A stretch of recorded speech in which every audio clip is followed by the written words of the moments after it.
Hi friends, welcome to my channel. ఈరోజు చేపల పులుసు తయారీ విధానాన్ని తెలుసుకుందామా? ధనియాలను వేయించుకొని మిక్సీలో వేసుకొని, అల్లం ముక్కలు, వెల్లుల్లి ముక్కలు, ఎండు కొబ్బరి ముక్కలు వేసుకొని మిక్సీ పట్టుకొని పక్కన పెట్టుకోవాలి. మన చేపల పులుసుకు కావలసిన చింతపండు పులుసును తయారు చేసుకోవడానికి ఒక బౌల్ తీసుకొని, ఆ బౌల్‌లో వాటర్ పోసుకొని, అందులో కొంచెం చింతపండు వేసుకొని పక్కన పెట్టుకోవాలి. 2 ఆనియన్స్‌ని కట్ చేసుకొని, అలాగే ఒక టొమాటోని కట్ చేసుకొని పక్కన పెట్టుకోవాలి. బాండీలో నూనె వేసి, ఆ నూనె కొంచెం కాగిన తర్వాత మనం ఆనియన్ ముక్కల్ని కూడా వేసుకొని చక్కగా వేయించుకోవాలి. నేను చూపించిన విధంగా మీరు వేయించుకోవాలి. కొంచెం వేగిన తర్వాత మనం టొమాటో ముక్కల్ని కూడా వేసుకోవాలి. మన చేపల్ని కూడా క్లీన్ చేసుకొని పక్కన పెట్టుకోవాలి. ఇప్పుడు చూడండి, కొంచెం మగ్గింది కదండీ! ఇందులో టొమాటో ముక్కల్ని కూడా వేసి వేయించుకోవాలి. ఈ విధంగా మనం మిక్స్ చేసుకోవాలి. ఇలా కలపెట్టుకుంటూ తర్వాత మగ్గిన తర్వాత మనం ఇప్పుడు కారం, పసుపు, సాల్ట్ వేసుకోవాలి. 2 చెంచాల కారం, హాఫ్ చెంచా పసుపు, 1 చెంచా సాల్ట్ వేసుకొని చక్కగా కలుపుకోవాలి. ఈ విధంగా కలుపుకున్న తర్వాత మనం ముందుగా చింతపండుని నానవేసి పక్కన పెట్టాం కదా!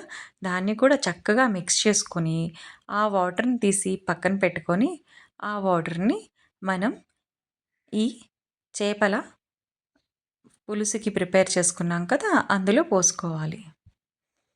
ఇప్పుడు ఈ అన్నీ పోసుకున్న తర్వాత చక్కగా మనం కలబెట్టుకోవాలి. ఈ కలబెట్టుకున్న తర్వాత హై ఫ్లేమ్‌లో పెట్టి చక్కగా మరగనివ్వాలి. బాగా మరగాలి. మరిగిన తర్వాత మనం చేపల్ని కూడా ఒక్కొక్కటిగా ఇందులో వేసుకోవాలి. చూసారు కదా! నేను చేపల్ని మళ్ళీ ఇంకొకసారి వాష్ చేశాను. చేపల్ని ఎంత నీట్‌గా వాష్ చేసుకుంటే కూర అంత టేస్ట్‌గా ఉంటుందండి. సో, నేను మళ్ళీ ఇంకొకసారి వాష్ చేసి పెట్టాను. ఇప్పుడు చూసారు కదా! ఈ పులుసు ఏదైతే ఉందో అది చక్కగా మరిగిపోయింది. చూడండి, ఈ విధంగా మరగాలండి. ఈ విధంగా మరిగిన తర్వాత మనం చేప ముక్కల్ని వేసుకోవాలి. అన్ని చేప ముక్కల్ని వేసుకొని చక్కగా హై ఫ్లేమ్‌లో పెట్టుకొని, కొంచెం సేపు తర్వాత లో ఫ్లేమ్‌లో పెట్టుకొని, ఇంకా బాగా ఉడికేలాగా చూసుకోవాలి. చూడండి, ఈ విధంగా ఇప్పుడు ఉడికిపోయింది కూర.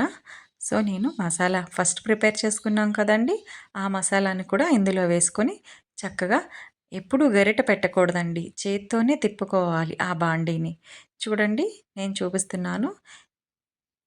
ఈ విధంగా మనం చేత్తోటి తిప్పుకోవాలి. ఇప్పుడు మసాలా అంతా వేసేసాము. అది కలవాలంటే ఈ విధంగా మనం తిప్పుకోవాలి. అంతే తప్ప గరిటె పెట్టారంటే మటుకు చేపల పులుసు, చేపల ముక్కలు మీకు చేతికి కూడా రావండి. అంత పిసురైపోతాయి. మంచిగా ఉండదు. ఈ విధంగా మసాలా మొత్తం కుక్ అయిపోవాలి. కుక్ అయిపోయినాక ఒక 2 నిమిషాల తర్వాత గ్యాస్ స్టవ్ ఆఫ్ చేసుకుంటే మన టేస్టీ చేపల పులుసు రెడీ అండి.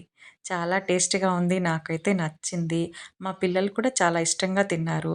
నా వీడియో కనుక మీకు నచ్చితే లైక్ చేయండి, షేర్ చేయండి, సబ్స్క్రైబ్ చేయండి. చాలా బావుంటుందండి. చాలా సింపుల్, చాలా టేస్టీగా కూడా ఉంది. ఎప్పుడైనా ఫ్రెష్ ఫిష్ తెచ్చుకోండి, బావుంటుంది.